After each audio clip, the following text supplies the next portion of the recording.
Yeah, every No single thing. papa should say that. Yeah, he also used to lick everybody's That's what he ears. said. But he You like just he say he would. used to lick everybody's ears. Is Yeah, that what you just said? when he'd give you a kiss before you left, he would put his tongue in your ear. That's What, everybody. Yeah, bro? stick his tongue in your ear.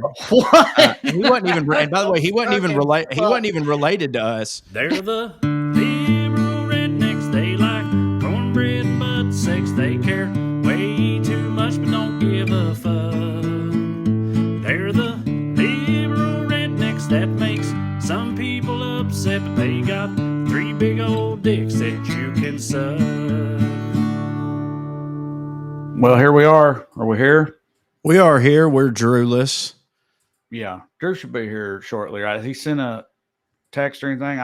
I came straight here from another podcast I was guesting on. Who were you doing to get? Who guessed it? Which one? It was Porky Pig. a regional thing in Indiana where I'm gonna be this weekend. Oh, His right name's on. Gary Snyder. Nice What guy. club are you He's at fun. this weekend? Summit City in Fort Wayne. So come see me. But That's fun. Hey, we're also in Nashville in December at Zany's, and you should go see that too. Yes, you should. So while I was doing that, did you hear anything else from Drew? Did he check back in? Nah, who cares? We're going. Okay. Yeah, we're going. Sure. And hey, buddy, I wanted to tell you while Drew's not here because this won't hit for him. That cornbread that I made last night was fire, and I know that you have a pretty good palate for cornbread because if I'm not mistaken, your wife was the winner of some sort of all county or whatever butt fuck county she lives in cornbread baking contest. Yep. And so I don't know whether or not mine would hold up to hers, but I got to tell you, for my very first attempt at doing it all from scratch, could not be more pleased. Okay, well that hits, but when you say doing it all from scratch, I'd like you to elaborate because I mean, you used obviously cornmeal and all that stuff, right? Yes, but the same stuff that she makes. Sure, yes, but I made the buttermilk myself and I made the butter myself. So like, yeah, I mean obviously I didn't go grind. Yeah, I didn't go grind the corn meal myself, but there's Drew, everybody, and you can hear his stuff. So we apologize for that. Here he is. Fresh off of a AA meeting. I think it's what we said you were doing. Oh, I thought that was a comment on my Chicago shameless look I got going on. I thought that too. No, I thought you were just saying he looks like an East Tennessee drug addict, but you look together like for that. Yeah, dude. There's a current trend on the internet. I don't know where you guys were, but like all the bros talk about like getting in enough sunshine and getting enough walking in and doing. They're talking about how certain drug addicts are ripped because their testosterone's high. They're getting plenty of outdoor exercise and they're basically only eating protein when they eat. Yeah. Anyway, I'm saying, yeah, I look okay, but I do still look like a East Tennessee drug addict. I mean, I used to have a bit about that. We got the fattest people in the South. We also got the world's skinniest.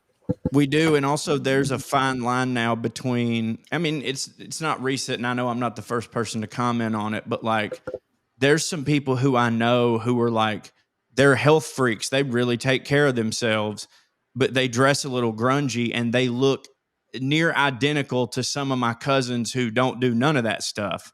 Like aesthetically, they look the same. They've got the sunken in cheeks. One is from not eating because of being on meth all the time, but one is like buccal fat removal. So like there's this big and they all wear Carhartt. Well, that's just because we're getting old. The whole I just said is because we're getting old.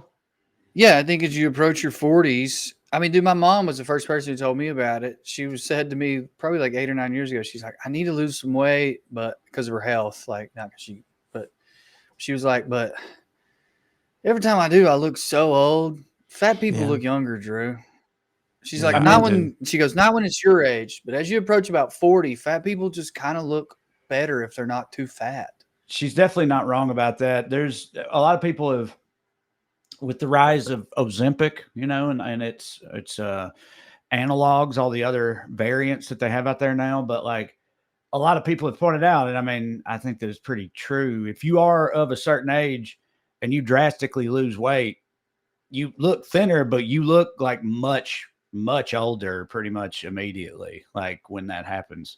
And I don't know if it's because it's like a gaunt thing or Gaunt, I something, think. you know, like gauntness is associated with that's part of it. oldness or Don't what. you think but wrinkles are part of it? Like Wrinkles, that too, yeah. yes, yeah. It leaves pushes like the wrinkles loose away. skin. Yeah. Because That's they a shame. immediately Dude, you get just you can't nothing. hit. You just can't hit. I mean, There's dude, no way to hit in this life. I'm I swear to kind of God. there. Yeah, I've you been got losing the weight the last 3 weeks or 3 months. Me and Brian have been we're bored. We're working out. We're watching what we eat. And like, I think I've aged a lot. And I Yeah. kind of think if I get plump again, it'll go away, but then I'll be plump. I mean, unfortunately, it's bittersweet, but like it'll be a minute before there's a wrinkle on my goddamn body. You know what I'm saying? Like it is stretched tight, That's a and I round young do. man. And if I don't, because of the way I dress specifically, and that's like on purpose, like, you know, I wear hats. People do tend to believe that I'm younger than I am. And it's 100% because of the jowls and the baby face and stuff like that. Now, obviously, if I take my hat off, they're like, that's either an old man or, oh, what a sad young man, you know, that is. But like, yeah, but I think that if I was to drastically lose weight, maybe I would just look my age, you know, maybe I could meet in the middle.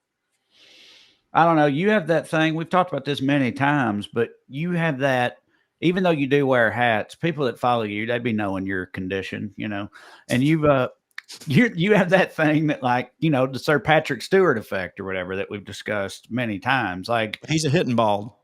I think you are going to seem to not age by the time you start aging. I think you will have seemingly not aged for like 30 fucking years or something. Yeah. Because you The look, Arn Anderson effect. you already kind of have that going on. You look Right. essentially, so when you were in your early to mid 20s, you looked much older than you were, and that don't Right. hit. But the upside of that is now as you're getting older, you look the same, and it Right.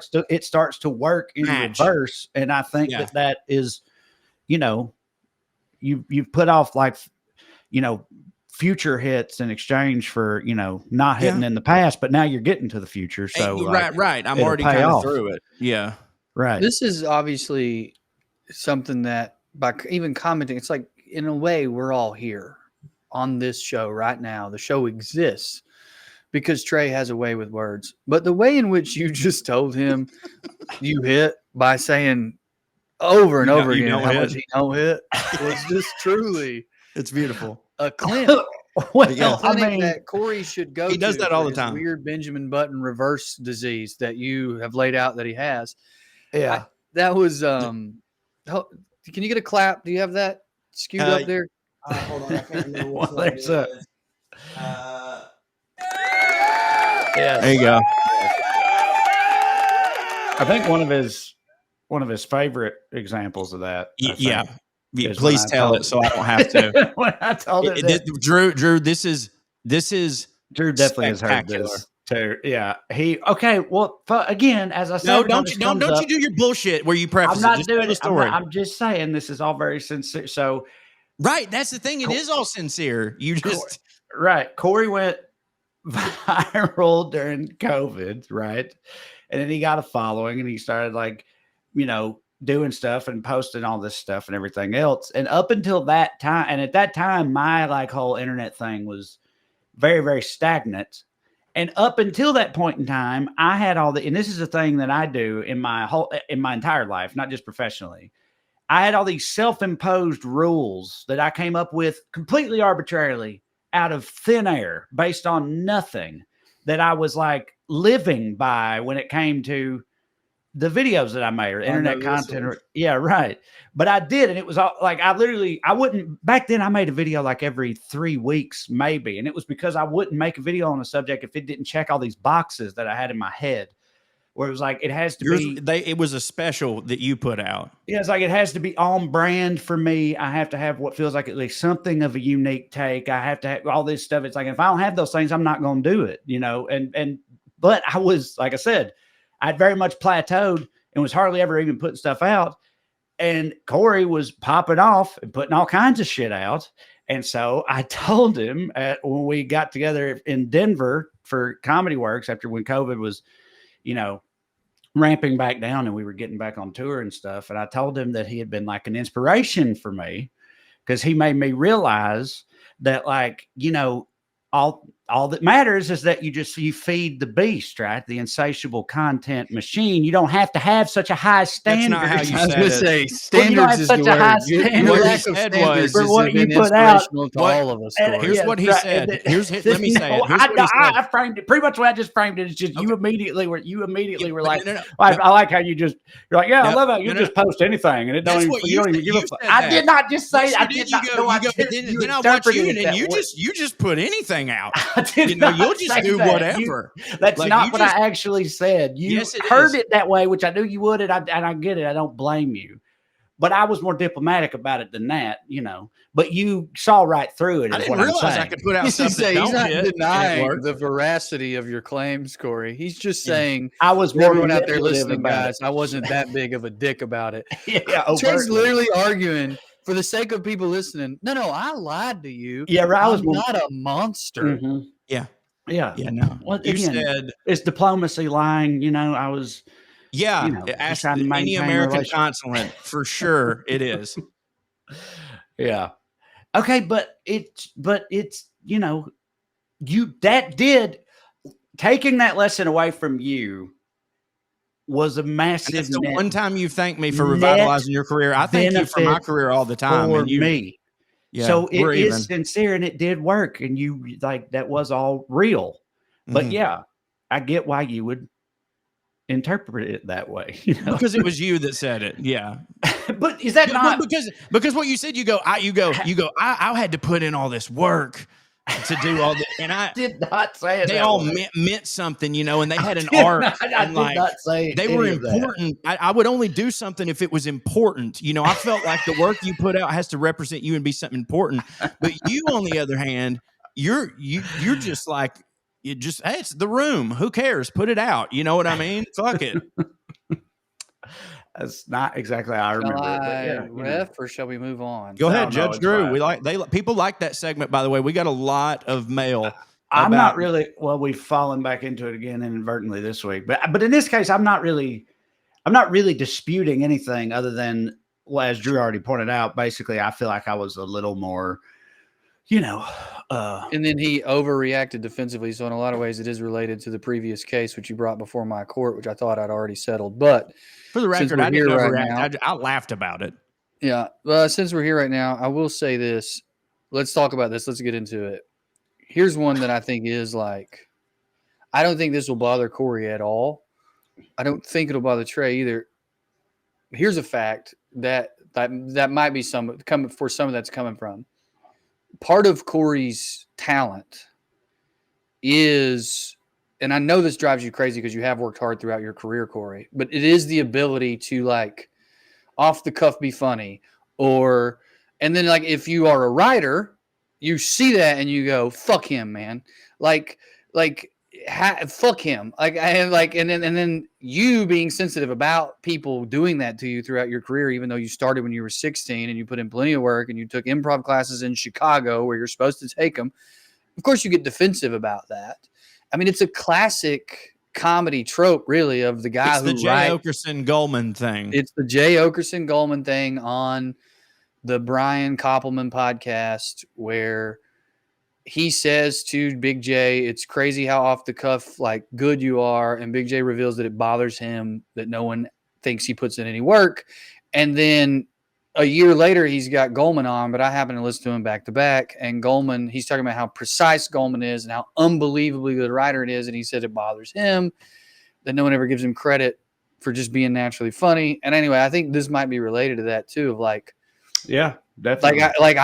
I'm bothered by both of you, so I get it. Yeah. No, I get what you mean. I appreciate that. Trey There's would like a never be small upset amount at of- someone calling him a great writer, though. Yeah, I think. No, but I do get the Goldman thing a because great actor and performer.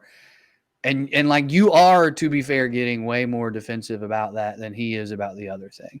And I think those of us who write and grind, we just have to accept early on that that's our fate.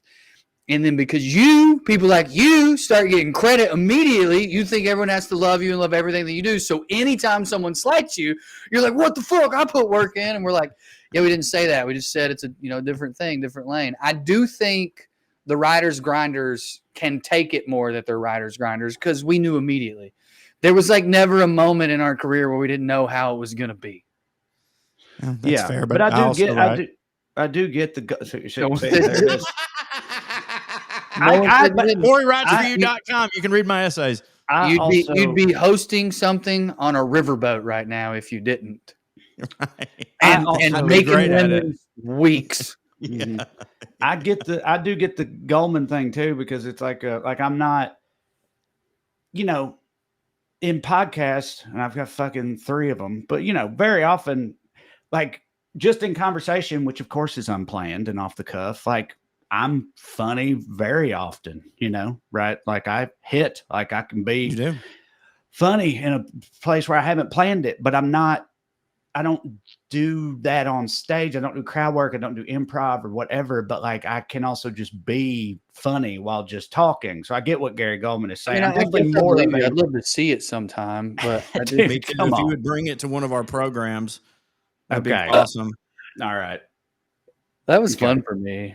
I'm glad you guys like that. Yeah. I mean, that you're trying to turn me into Corey right now because that last thing, like, I mean, I do it all the time, but okay, that's fine. I mean, if you did it all the time, you could come up with one example, but right.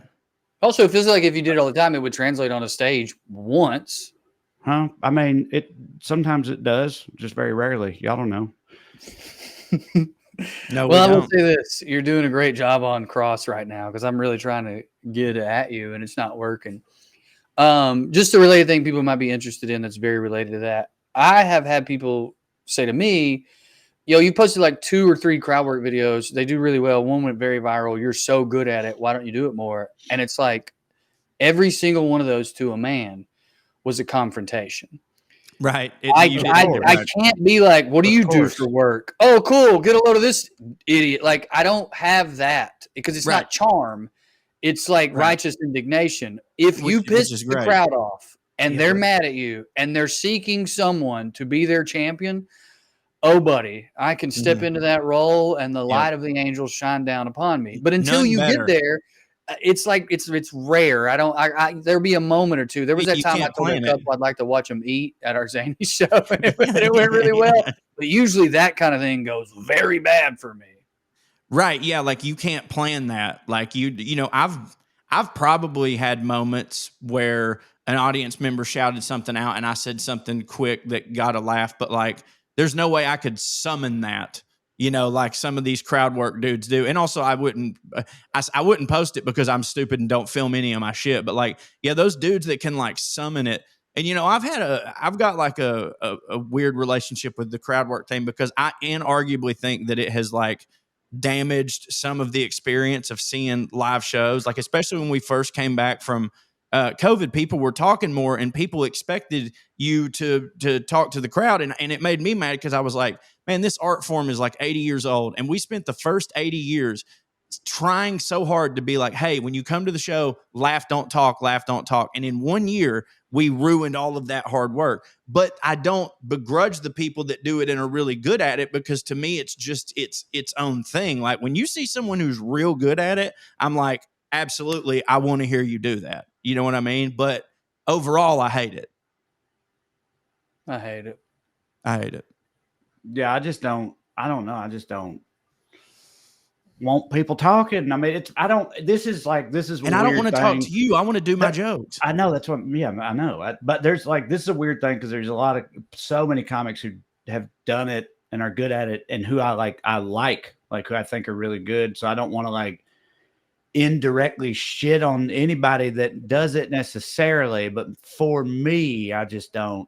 I wish it had never really become a thing. I'm not a fan either. Now, I should also point out that because of the nature of my audience, which you guys know is like they're not otherwise comedy fans. Imagine that. They don't. Nor do they have funny things to say. This normally doesn't translate over for me at my shows, knock on wood. So I don't really have to deal with it for the most part. So I shouldn't even bitch about it. Trey got a bunch of ladies and I'm with her t-shirts being like, shh, I can't hear him. Shut the fuck up, Janice. That's exactly right. So, hey, Mama, I don't have to deal with that. So I don't know why I even care, but just like I said, just philosophically, as someone who also is a comedian, I'm definitely kind of opposed to it. I care because it dominates the algorithm, and the algorithm. Well, that too. The algorithm will not. It will push your video more if it's a crowd work one versus it's hard to just see good clips of comics because most of the algorithm is crowd work, and so I feel as a comedian, I post a clip of me doing stand up, and it's like, man, this is a really good joke. It's not going to do as well as this guy doing crowd work, which. Mine is funnier because it's a well-crafted joke. And don't get me wrong, he's really good at crowd work, but still, mine's better quality, but his is going to get 900 million views because people are like, can you believe it? That just kind of happened, Do you think that's what it is? Do you think that's why that they do hit for people is because there's the assumption of spontaneity, even though we know that a lot of time, a lot of them are genuinely completely spontaneous, but we know that a lot of those, there's you keep. We know certain people who plant people for sure.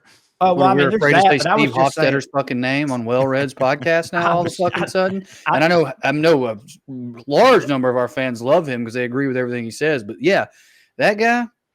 That is too specific of heckles. I didn't even mean that. I mean, even just without plants, there's certain things come up a lot. Do you know what I'm saying? Yeah, you ask all the same questions. So it's just like when we used to finish with a Q&A section, and at first that was completely unscripted, but then after we'd done it for a while, it sort of coalesced into a thing, and it was still unscripted. We never videoed that or put it out or used that to launch us into an 85 South situation in which we all have millions of dollars. So idiots. Stupid. We should be in a studio right now doing 85 North. 75. We should just do something called 75 South and make it redneck. Just parody. I think they would love it. They're also, good. I revealed how old we are, not just by us not taping it. I said fucking Hofstadter instead of Matt Rife. That's how fucking old I am. Sorry. I didn't even. Well, I have never watched Matt Rife stuff, so I don't know. But Hofstadter is I've never seen a Matt Rife set, and I'm not bragging. That's just I don't. I'm not on TikTok. Finish. I apologize. I'm just saying, so we know that if you do anything repeatedly for a while, canned answers. Things start to emerge, things come up repeatedly, and you sort of, even if you don't mean to write bits for that, you kind of end up doing it. So you're ready to go in a lot I like of that though. Can I just say after I shit on crowd work, there are comedians who build a question into their set and they have a plan depending on how it goes and blah blah blah. Different. And I like Jeffrey that. Asmus does that, and he's one of the funniest. He's great, and also there's a difference between crowd work and a person in the audience said something and you dealt with a heckler and you have a canned response for it. Tim Wilson had the best one I've ever heard, which is this. I saw this happen often. It would always be about a different thing. One time he was talking about Charlie Pride on stage, and he looks down at this lady and he goes, "Charlie Pride fan, ma'am?" And she's like, "No." He goes, "No, you don't like Charlie Pride?" She goes, "Must have been before my time. I don't know Charlie Pride." And he goes, "Ma'am, Abraham Lincoln was before my time. I've read a fucking book." And that was perfect. But it wasn't and it was over right then. And it was a joke, Right. Well, what I saw Jeff do specifically was and I was talking to Brent Terhune or somebody after that who'd seen him recently too. And I didn't even, when I saw him do this, I thought it was just off the cuff thing. But apparently he does it a lot. But he basically picked a dude out in the crowd that he interacted with and then wove that dude into the rest of his set the whole time, basically in a way that seemed like he was just doing it. But I guess that's a thing that he does. But obviously it's a different person because it's a different crowd every show that he does. But it was just super impressive. So it gives people that feeling that they like so much of, yes, this is about me. Just happening, right? Yeah, but it's a thing that it's like a thing he's practiced apparently. Right. So he, but it don't seem like it. That is artfully approaching the whole, sort of thing. But have you ever seen him do with the crowd where he knows every single capital city of every country, province, state, whatever, knows all of them. And he shouts out to the audience, just name anything and I'll tell you. And he does it, and he gets very Animaniacs with it, you know, doing the whole thing. And then every now and then someone will like, he will do a trick or whatever where he'll say something and someone's like, that's not actually it. And he's like, I was actually referring to when it was Constantinople, you dumb bitch. Oh, and it's so perfect. Yeah, no, he hits real hard. You know what else hits real hard, guys? Knowing what's up with your money, right? You got to keep up with your money and your finances. I'll tell you what, one of the things that makes it super hard to do in the world that we live in is all these damn apps and subscription services. You can't just buy nothing anymore. You got to subscribe to it no matter what it is. And it might not seem like much at the time. So you're like, fine, I'll do it. I want this app for now. 2 months later, you've forgotten that app ever existed, but you're still subscribed to it. You're still paying for it. And it just happens without you ever even realizing. And that's money after money, year over year. And that stuff builds up. You get a bunch of those apps all together, it's going to be a lot of money at the end of the day, right? That's why I want to tell you about Rocket Money, this week's sponsor. Rocket Money is a personal finance app that helps find and cancel your unwanted subscriptions, monitors your spending, and helps lower your bills so you can grow your savings. Rocket Money shows all of your expenses in one place, including those subscriptions that you forgot about. And if you see a subscription you don't want anymore, Rocket Money will help you cancel it. Their dashboard lays out your total financial picture, including bill due dates and paydays, in a way that's easy to digest. You can even automatically create custom budgets based on your past spending. You can get alerts if your bills increase in price, if there's unusual activity on any of your accounts, if you're close to growing over your budget, or even when you're just doing a good job financially. Rocket Money has saved users over $2.5 billion, including over $880 million in canceled subscriptions alone. Their 10 million members save up to $740 a year when they use all of the app's premium features. So cancel your unwanted subscriptions and reach your financial goals faster with Rocket Money. Go to rocketmoney.com/wellread today. That's rocketmoney.com/wellred. rocketmoney.com/wellread. Get your money right. Okay. And we are back. Sure are. There was a thing I wanted to do last week. Remember, I didn't want to start it too late. We're halfway through, so I'll do it now. Stealing content from Reddit, as I've been known to do. That's all the show is. WellRED. WellRED, that's what we should call it. We're repurposing it is what we're doing. You know, we're making it our own. That's all they've done.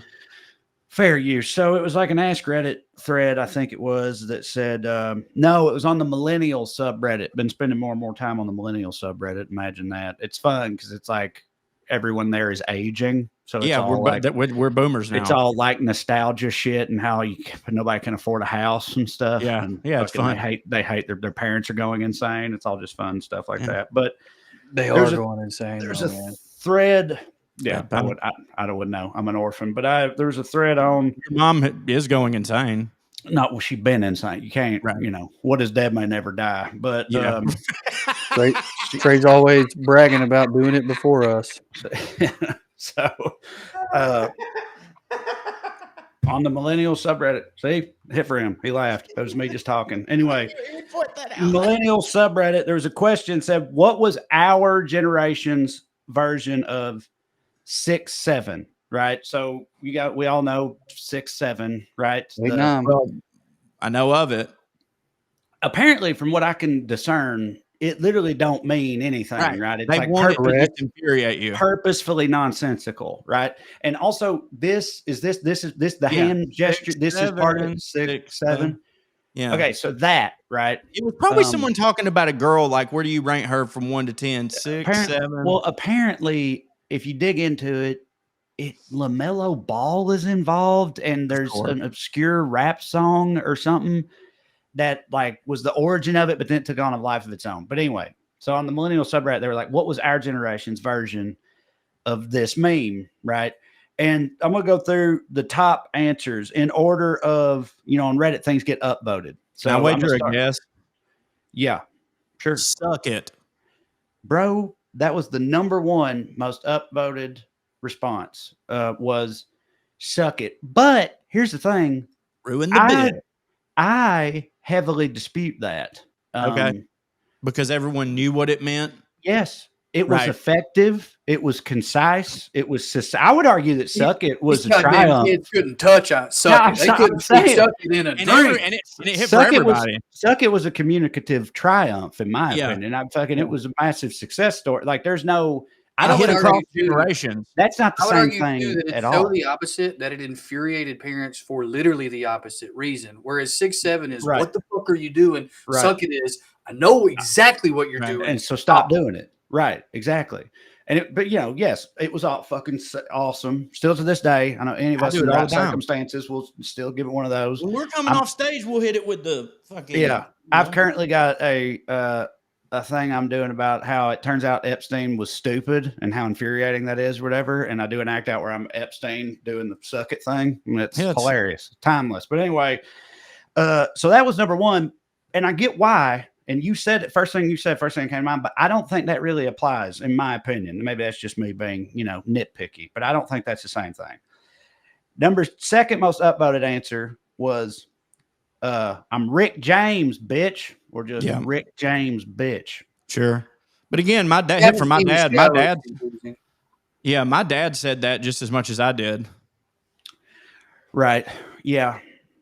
And okay, going back to Suck It, by the way, and then a sub debate popped up under that about how they're like, okay, but that literally is in the name of the group Gen X, D-Generation X. Like, that was Gen X, but those wrestlers, they were doing it for kids. Right. Those wrestlers were Gen X, but they made it for us, and millennials were the kids at the time. So that's still a millennial. That's 100% ours. For sure. Yeah, that's ours. Right. Yeah. Okay. I agree. That's infuriating. So Rick James, bitch, is closer, I guess, because it got divorced from its meaning. It just became a thing that people just said. But it was tied to a very popular TV show. So any fan of that TV show, which I think transcended generations, might have quoted it. Next on the list. Hold on, before we move on from that, 6-7 comes from the internet, which is their TV show. Mm-hmm.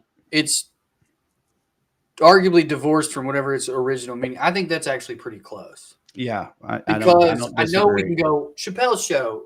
It is a product of the new age internet that we can't go blah blah blah for wherever it came from, but it is still a similar thing where it came from a specific place where the kids are hanging out, and now it's divorced from that. Sorry, go ahead.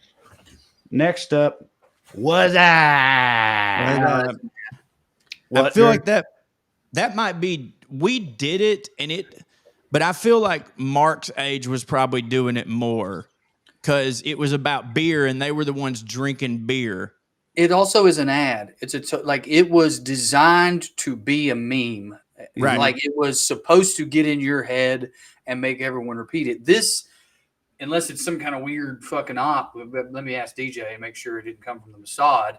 But this seems like it's just something that occurred organically and is just weird for the sake of being weird.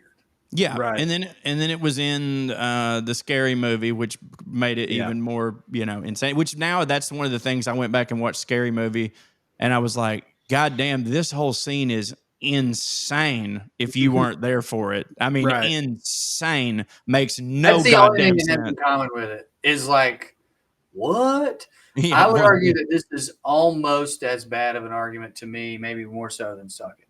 Sure. I know you said his generation, Corey, but the idea of Mark doing "was I" is hilarious. To really imagine. hits on it.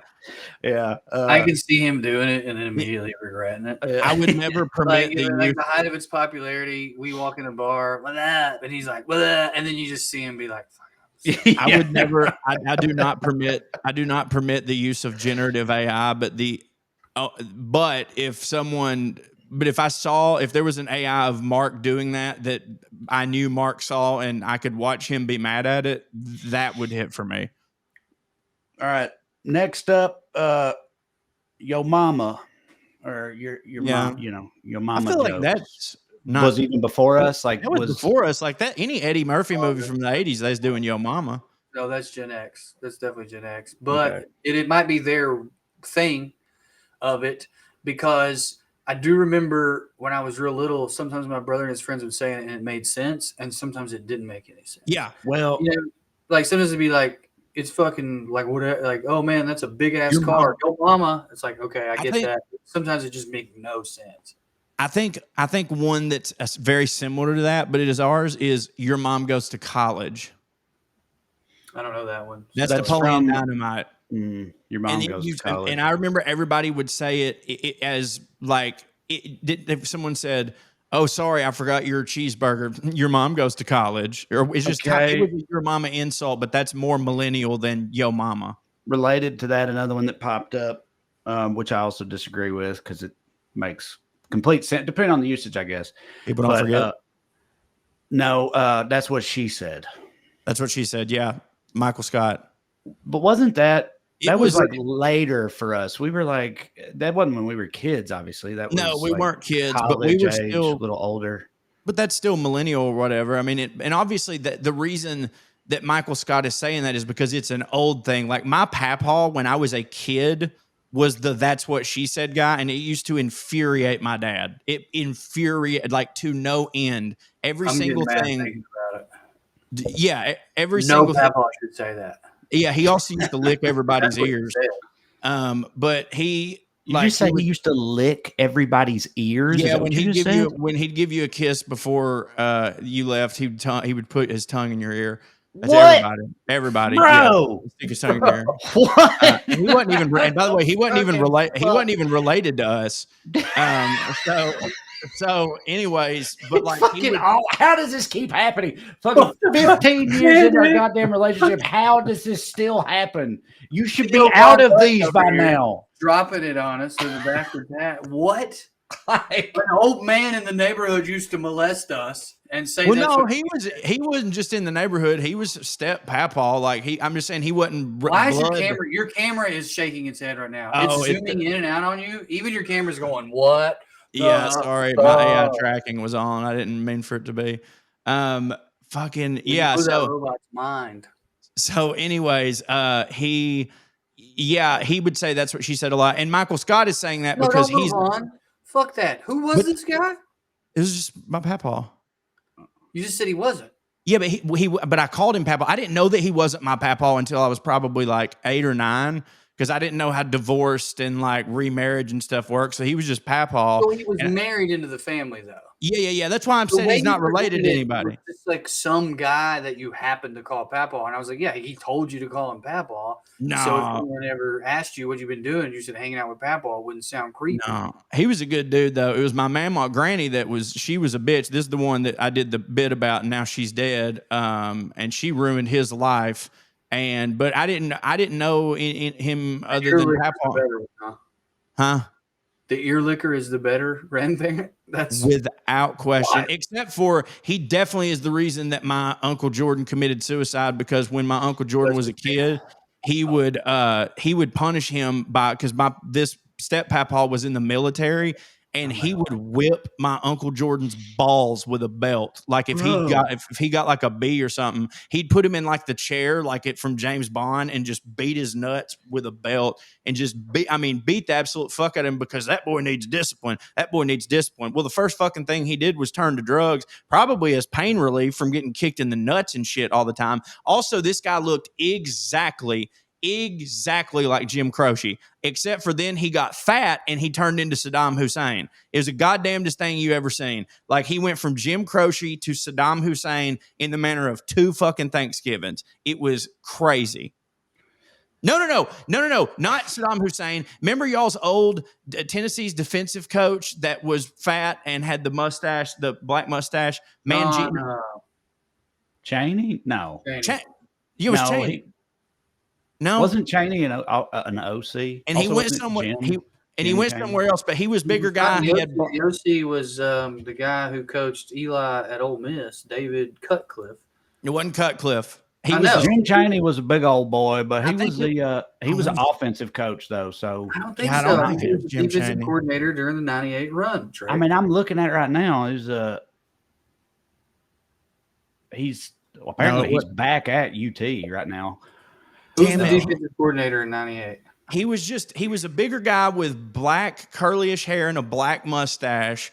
And I think he probably ended up going to, maybe it wasn't defense. He ended up going to LSU or something too. but he was one of y'all's. No, that's that guy.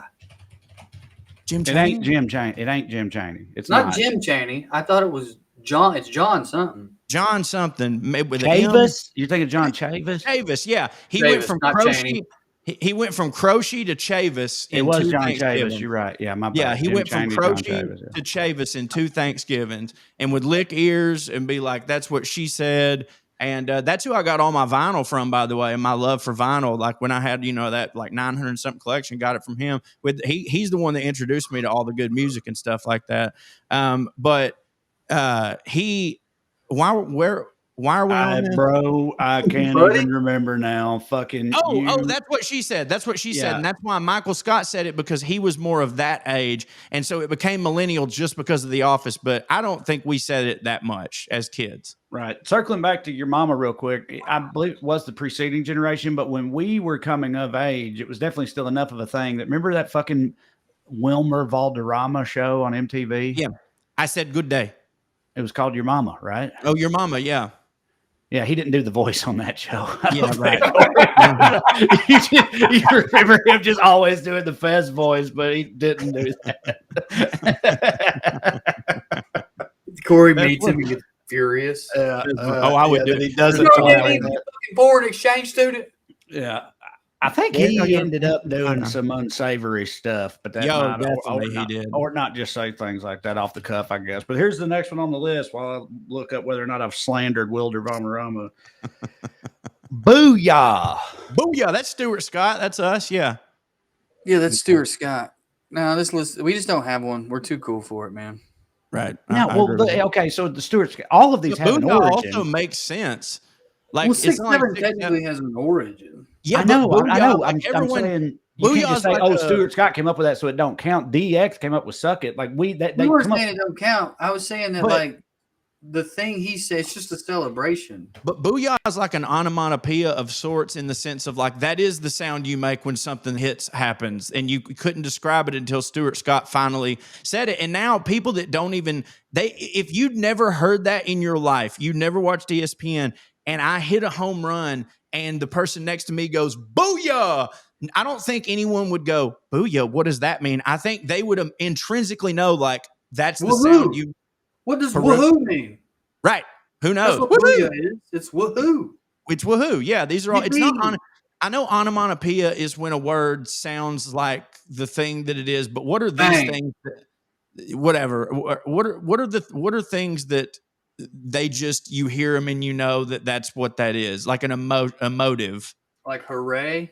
Yeah, hooray or booyah or. I don't know. I'm sure there's a name for it, but Brian German. So after looking at Wilmer Valderrama, apparently it's one of those things in retrospect, people were like, he kind of had a jailbait thing going on. That's what happened with him. At the time, it was totally fine. He was dating he dated like Mandy Moore and Lohan, Demi Lovato and Lindsay Lohan, and all of those girls were like 17 at the time he was dating or whatever. And at the time, no one cared. And then a couple years ago, people were, relitigating old shit the way that they do. And they're like, hey, fuck this guy from 20 years ago. Oh, no, that means his career had to fall. Right, yeah, words exactly. are called exclamations. Wow, yippee, ouch. Okay. So I thought this one was fun. I'm not saying it's the equivalent, but here's one I hadn't thought of in years. You got to look at the screen. We'll describe it for only listeners, but this. Yeah. That's it. That's our 6-7. That's our 6-7. I totally forgot about this, but this was a lot see, of fun. it predates us too. My Don't dad they do a thing with 6-7? What do they do? They do this with 6-7, apparently. That my dad. Oh, you're right. You're right, though, Drew. They also have something. They do have a finger thing too. I forgot about that part. So 1985 is when my dad gets married, and he says that was the ear liquor at the wedding? You would fuck me up. Me? The ear liquor. Is the ear liquor at the wedding? Oh no, he would have been there. Yeah. No. This was the year my dad got married, but it was another one of his buddies' weddings. So my dad is just sitting in the aisle, right? And his buddy, who is walking down the aisle with his bride, looks over. He looks at my dad and does like this, and my dad looks down, and he was giving him one of these his fucking pants in 85. So like. So for people that are only listening, it's the little okay gesture with your fingers. And then you got to punch him in the arm. And now unless you break it, right? Unless you break it. Thing? Like, yeah, if you they break get it- if they get you with the OK symbol, but you can attempt to break it with your fingers, and if you fail, then they get to punch you. Yep. You know, makes sense. A lot of fun. See, you get to punch them. And Yeah, this I guy didn't- knew that my dad couldn't do that to him at his wedding. It was genius. How do you know that story, Corey? My dad told me. Yeah, and like when you were young and doing this, And he was like, doing you know, this. on my wedding day. Yeah, because my dad's the one that showed me what that is. I didn't know what it was, and he explained it to me. So then everybody else was doing it or whatever. And then just randomly, as he does, one of his buddies, the guy probably died or something. And he's like, I'll tell you what, this is how funny that guy was at his own wedding. And Dad just tells me the story of it. Bill Brasky. Bill So, Brasky. He's years got a guy like later- that. Still, until the day he died, that motherfucker couldn't go to New Orleans for selling goddamn tickets to LSU games. But his whole deal was he was like, it shouldn't be illegal. I wasn't selling tickets. You sell pencils, right? You sell pencils and the tickets come with the pencils. These goddamn idiots don't know anything. They and commish, goddamn it, they strapped me to a tranny. I had to sit there all night. And now I can't go back to fucking New Orleans. And that was his Bill Brasky. He's dead now. Big Catholic, loved the Lord. Was that a transmission or a lady of the night? Lady of the night. And I was using his parlance. That's not what I would call them, but like No, I understand. I just was genuinely curious if they had run out of spots in the drunk tank or whatever. They're like, just strap him to the goddamn transmission. It'll be all right. Pretty good. Pretty good. This symbol, if I recall correctly, years later, nearly got co-opted by Nazis, right? Well, see, I'm glad. In my opinion, they did not succeed, and I'm glad that people They didn't with Hawaiian shirts either. Held fast in that, because I remember for a little bit there, it's like, oh, you can't do that no more. That means Nazis, and the whole time I was like, fuck them. That was around way before them. Fuck them motherfuckers. And so now, but I don't think it worked, and that's good. Yeah, they tried to cancel John Cena over it because John Cena, his big, like, for years, his thing was he would do this, and then he would do this, like, to the crowd, like, everybody's okay, like, yeah, fucking whatever. And they were like, he's just doing, it's white power, you see, because WP, right? And then John Cena's like, yeah, that's what I'm doing in front of billions of people. Like, that's a thing that my babyface character is doing. You're right. There's only two more. This one persists. You said, thank God this don't hit for you, Drew? No. Why It's not? for me. Okay, then go ahead. Why don't this hit for you? Well, no, if it don't hit for you, It did at first. Now I'm just like, go ahead. I regret being born. These nuts. Everybody knew that's like the first one, suck it. It's like, yeah, we all know what it means, though. Yeah, Suck these nuts yet persist, I think. I think that's persist too. Oh, it does. Yeah. I say it to Bane all the time. Right. Okay. It also usually is a punchline. At least it started as one, right? Like, Yeah. Right. Like, hey, do you have any, where are the D's? And they're like, what are D's? And you go, D's nuts. Yeah. I saw Josh Allen in an interview not long ago, the quarterback for the Buffalo Bills. Obviously, he plays for Buffalo. So the interviewer was like, Millennial, though, right? no, I know, that's my point. No, he's a Zoomer for sure. And the interviewer, he plays in Buffalo, and the interviewer was like, so where do you think, you've been in Buffalo for a few years now, who's got the best wings, right? And he goes, I'd say room 40, right? And the guy's like, I don't think I've heard of that one. What's it called? Room 40? He's like, yeah, room 40's nuts in your mouth. And the guy, Was that during an actual presser? Yeah, well, I think it was like a bar stool dude or something. So it's like the context is different. But it was but yeah, I was like, he's what? He is 96, and that's the last year of the millennials. Okay. We got him. Youngest millennial. All right. Okay. Well, then I was thinking it transcends, but I guess he's one of us, so that's still counts. And then the last one's not even spoken word, and I know it ain't gonna hit for y'all. Leet speak. Y'all remember leet speak? Not at all. Okay. Do you know the way leet is spelled is the number 1, the number 337. You talking about calculator stuff? Sort of, but it came way after calculator stuff. But now that you mention it, the origin of it feels like it was spelling boobs on a calculator. Boobless. Yep. You could really get a girl devastator with that. 7th grade. Yeah, bro. But leet speak was like, fucking online edgelord shit for hacker speech, except they weren't really hackers. A style of written communication that replaces letters with numbers or symbols, originally used by early internet users as a way to circumvent content filters and create an insider language. So there's a rap group DJ really likes, and they do horror rap, but they're called horror, but they spell it with nines somehow. Like there's nines in the middle. I don't remember exactly how it goes. So that's definitely still around. Yeah, well, it's like, so the example this gives is like, hello, how are you? Like when someone was texting you, they'd type that out, H3 110 H0, like that type. You remember that type of shit, right? Yeah, I do. Just I like do. spell things. Yeah, right. Which, and so, but in some of these, it was to buy. But in some of these, it was to buy. But wasn't in some of these it was to bypass, like if you're on a 4chan thing and you don't want their algorithm to pick up something as hate speech, you write it in numbers instead of words because it won't recognize it. 4chan? You think 4chan was filtering hate speech? I don't know. 4chan kicked you out for not using hate speech. I'm just saying an example of message boards. You know what I mean? Like you can't like that. Apparently, is that that's what Google just said? Our version of like suicide. Great. I was about to say that's still great. Yeah, that's what I was. I get it. I hate that too. Like either if you're talking about rape and you're doing it in a serious way that you want to get attention to, I understand. But if the only thing you care about is like, well, I'll do it like this because of monetization reasons, dude, fuck you. It's so demeaning. Like if that ever happens to my sister and I hear somebody say she got graped, I will grape them in the fucking ear. Like say rape, God damn it. I'm bringing it back. Bringing it back for 2026. If you're talking about rape, you say rape. Unless you're being funny, and then don't do that. But rape's back. Corey Forrester. Mm-hmm. Yeah, not the it's process. I do agree that it's just generally it's infantilizing or whatever. It's right. Like, it's weird. Like we all know the word unalived himself. Yeah, don't tell me that he killed himself. Right. Don't take teeth out of it because it almost makes it feel like it's not important. That's right. That's how I feel. If I hear you go, this story is talking about grape. I'm like, well, I'm not listening because you're too chicken shit to say what it really is. And all you care about. How many grape stories you think you've missed out on, man? I feel bad for you. I bet so many some sick stories about actual grapes. I know, and I love hearing them, but I got to hear the full word. Yeah. No, I'm talking about actual grapes. Yeah. Like I feel like you're changing the channel, you're swiping, and you didn't know it was actually just a story about a grape.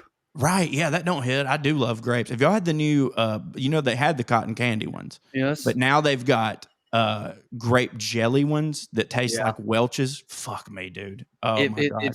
It's too fucks with my head in a way. I like the cotton candy ones, but they reminded me of I always bring this up. I feel like I've said it on here. The popcorn jelly beans taste too much like popcorn. They're so and good. My brain's going, my brain hates it. My brain's going, what is happening? It's too much. You'd never guess that was my favorite jelly bean, would you? Well, we've talked this before, maybe before I knew. Yeah, it is by a long shot. Never cared for it. I don't know if it's necessarily the same reason that it don't hit for Drew, but I was just always, give me that fruit punch, give me that mixed berry. That's what I want. I'm here for the lime, that type of shit. I don't want. I love popcorn. I don't want a popcorn jelly bean though. That's what I'm saying. I feel like the reason it's worth talking about to me is because I can't explain it. Because it's like, do you like how this tastes? Yes. Do you like it? No. Well, you said I haven't had the Welch's grapes yet, but I have had the cotton candy ones, and I didn't particularly like those either. Did you not? They were fine. They're good smoothies. I don't know. I'm a child, so I mean, this like stuff grapes, really hits for me. I too like grapes, but Speaking they're of only children, around a couple times a year.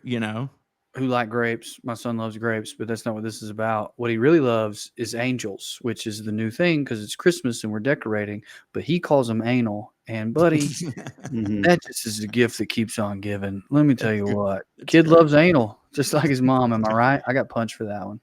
I was just watching a show last night where an American dude's in Korea, and the Korean guy's talking about how particular he is about everything. And he was like, yeah, I'm super particular. My wife, she called me anus. And the guy's like, no, anal. You mean anal. You're anal about things. And the guy's like, sure, whatever. But that just got me thinking, it's like, that's a wild thing to be for that. Yeah. Like, and that we've just kept, throughout, you know what I mean? Like it's still, that's still, you can just be anal about stuff and everybody's fine with it. And it's It's weird because it's also Yeah, there's butt people fucking. who don't laugh when he says it. They hear what he's saying and they don't think it's funny. I guess because their brain's thinking about that. And I'm like, these people are race cars. And anal retentive seems like you just keep one up there. You know what I mean? A whole Right. race car. The Yeah. being anal in that way is derived from anal retentive, right? Which isn't that like some Freud shit that surely has been discredited? And probably about butts if it's a Freud. Because everything he did pretty much has been discredited, Dude, I think. Right. He's like the OG, one of the goats, yet nothing he did was correct. By the way, real quick, on anal, Bane's favorite meal is egg in a hole, but he can't say it, so he just runs around the house going, a-hole, a-hole, a-hole, dude. and it super hits. That does hit, man. So according to Freud, your guys' children are in their anal stage right now. It's definitely more of a poop and penis stage down here with me. Right. I don't know though. He do love his butt. I know we got a few minutes. I wanted to ask you guys: have you seen this Anne Frank hip hop musical? I saw a clip of it. One of y'all, hold on. I This came up in the thread. I was about to say Corey threaded this, and Mark looked into it, and it might be a bit, right? I'm about to say it turns out I'm pretty it's been going on a long time. Yeah, and I thought it was real. It seemed like he was kidding. It's a self-aware bit, I think, it's like parody. It's making fun of the thing that people are taking it to actually be, I think. Because I remember this coming up, and Mark, of course, went full Mark on it. Yeah. And I think that's called me an idiot. The first time I saw it was like 2 years ago, and he was trying to get funding for it. And it seemed pretty clear to me that he was kidding then, but the GoFundMe was real. So in my head, I'm like, so is he going to have to do it if he hits his mark? Or is he just like able to use that? I don't know what their rules are. Like, hey, this was a comedy thing. I'm supporting my own comedy, but I can't stop thinking about it.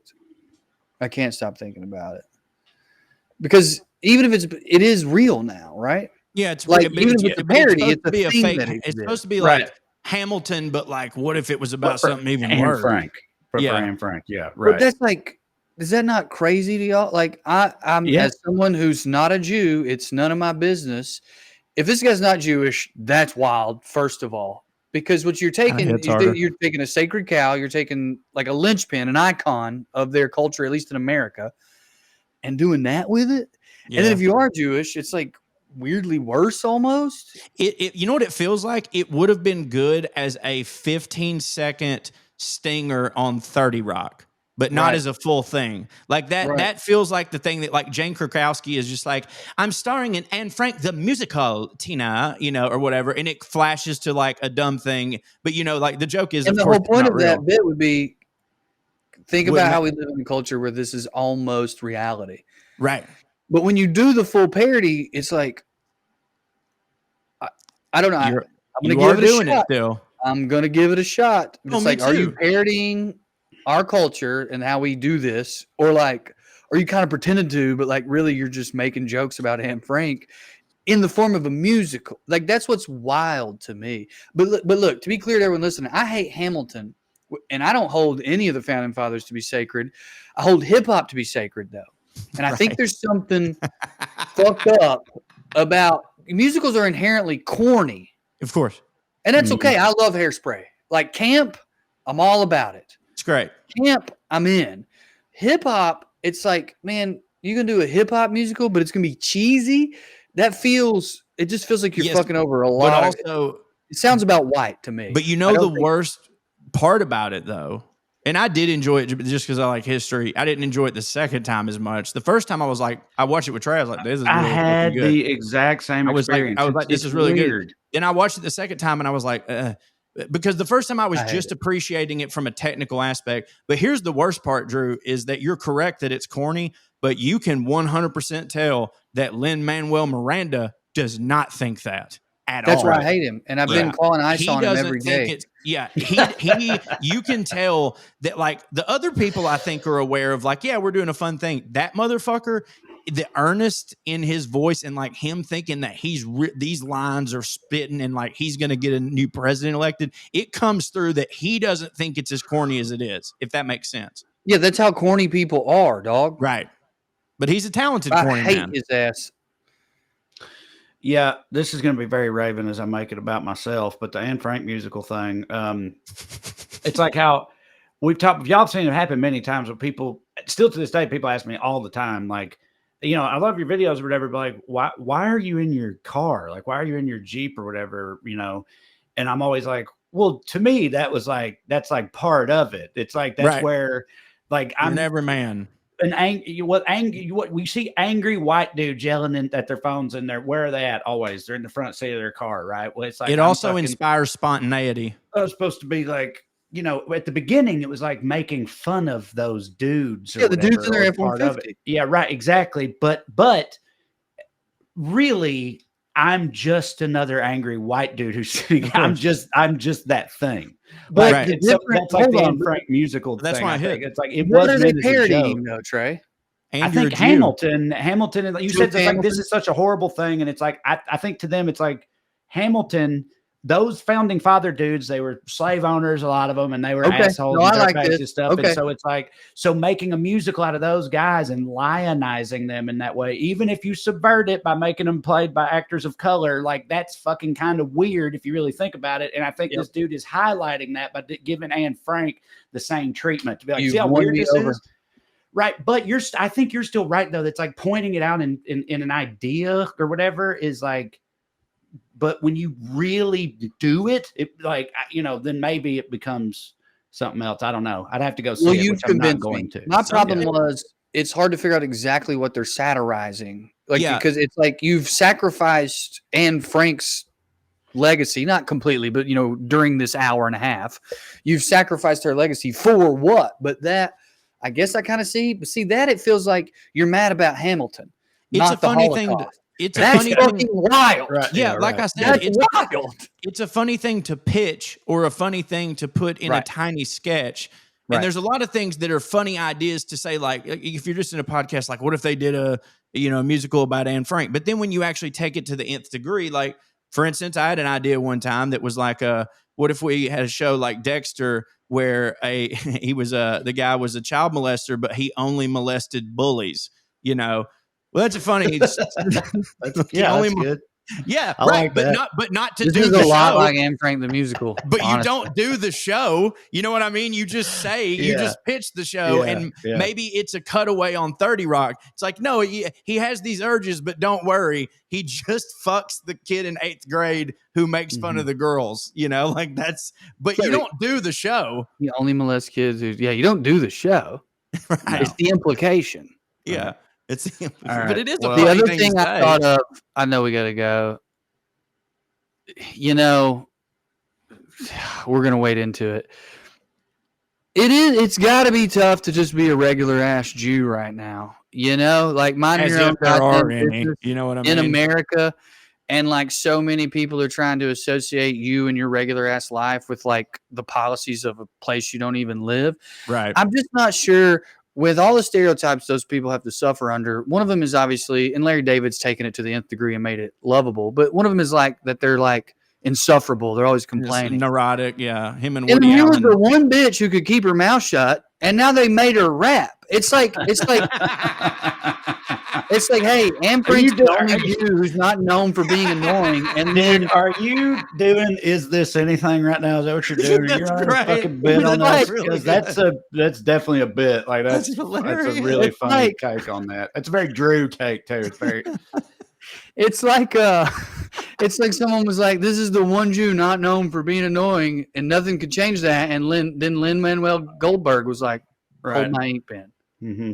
That's so hilarious. Fucking funny. I have to end on that. We do. Where are you going to be, bro? Come and see me at Fort Wayne, Indiana this weekend, please. And then see the three of us together in 2 weeks, the weekend before Christmas. Home for the holidays, Zanies, Nashville. And then I got a bunch of other dates in 2026 already as well. They're all at TreyCrowder.com. Please come see us. I'll be at Zany's. My monthly in Knoxville is canceled. So if you're excited about that, sorry. I would love to have told you fellas why, because it is really funny. But we didn't have a chance because I wanted to talk about Jew Hamilton. Hey, go to CoreyWritesForYou.com. That's my Substack. And by the way, thanks everybody. Y'all made me number 5 in humor this week. That was a pretty big jump from number 50. So appreciate you being on there, reading my essays and all that stuff. Come see us in Nashville. On December 12th, I will be in Washington, D.C. as part of the comedy documentary and show The Muslims Are Coming Too. Don't worry, I'm not one of the Muslims.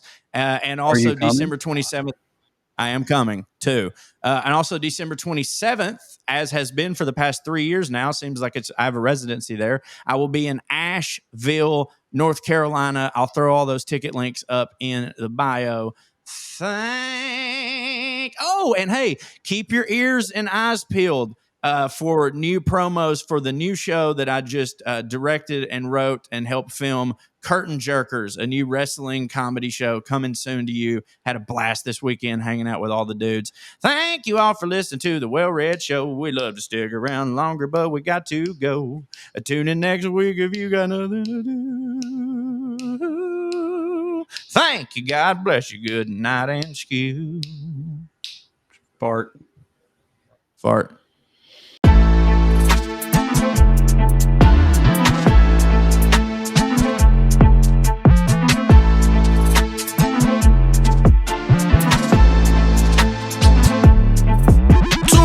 But we're still fancy, putting on airs. We might not know much about history, we don't care. We gon' get drunk and we talk about yachts. We gon' get drunk and we gon' talk a lot. Dress real fancy, sit in our chairs, sip on our tea, putting on airs. We collected from our love of Downton Abbey. We collected, we found out we're both so fancy. Hey, what's the difference between rednecks and royal families? Only money, cause they both have sex with family. Ew. Putting on airs. What other rednecks to talk about foreign affairs? Laughing so hard that we end up falling out our chairs. Sir Trey, Sir Corey, oh what a pair. High class topics with a redneck flair. Oh yeah. Two rednecks but we're still fancy, putting on airs. We might not know much about history, we don't care. We gon' get drunk and we talk about yachts. We gon' get drunk and we gon' talk a lot. Dress real fancy, sit in our chairs, sip on our tea, putting on airs. Two rednecks but we're still fancy, putting on airs. We might not know much about history, we don't care.